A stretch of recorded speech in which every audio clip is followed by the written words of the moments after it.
It all began with Dan Mueller, a melancholic construction worker struggling to hold his life together. The weight of his son's suicide and the ongoing wrongful death lawsuit against his son's ex-girlfriend, Christine Hawthorne, were too much to bear. One day, after an altercation with a rude motorist, Dan's life took an unexpected turn.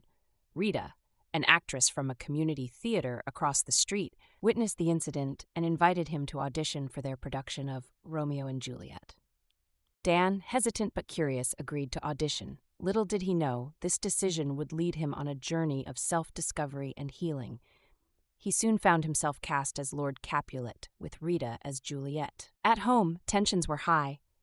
Dan's daughter, Daisy, once passionate about theater, had lost interest. His wife, Sharon, a school teacher and theater director, tried to build a garden over the site of Brian's suicide, only for Dan to erupt in anger. This family, broken by grief, was struggling to find a way to heal.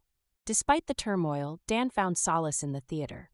The interactions with Rita and the other actors provided a temporary escape from his sorrows.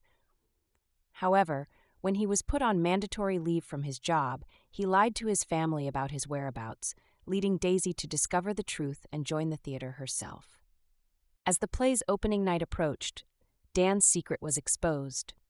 Sharon, learning about his leave from work, accused him of infidelity. Forced to admit the truth, Dan revealed his involvement with the theater. Moved by his dedication, Sharon agreed to let the performance take place at her school's gym, with Daisy cast as Mercutio. The tension reached its peak during a deposition with the Hawthorns. Dan, reflecting on the tragic night of Brian's death, realized he blamed himself, not Christine. Admitting this in court, he tanked the lawsuit, leaving Sharon furious, but also opening a path to true healing. On the night of the performance, emotions ran high.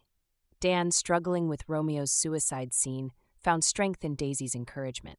The performance was a triumph, moving Sharon to tears and allowing Dan to see Brian's shadow in the audience, symbolizing his acceptance and healing. After the show, the Mueller family embraced, attending the cast party together. This journey through theater had brought them closer, helping them confront their grief and begin to heal together. In the days that followed, the Muellers found new ways to connect.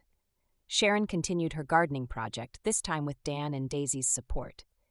They began to talk more openly about Brian, sharing memories and tears. The theater had not just given Dan a role, it had given the family a new script for their lives. Ghostlight had transformed their lives, showing that even in the darkest times, art has the power to heal and unite. The Muellers, once fractured, were now a family again, ready to face whatever the future held together.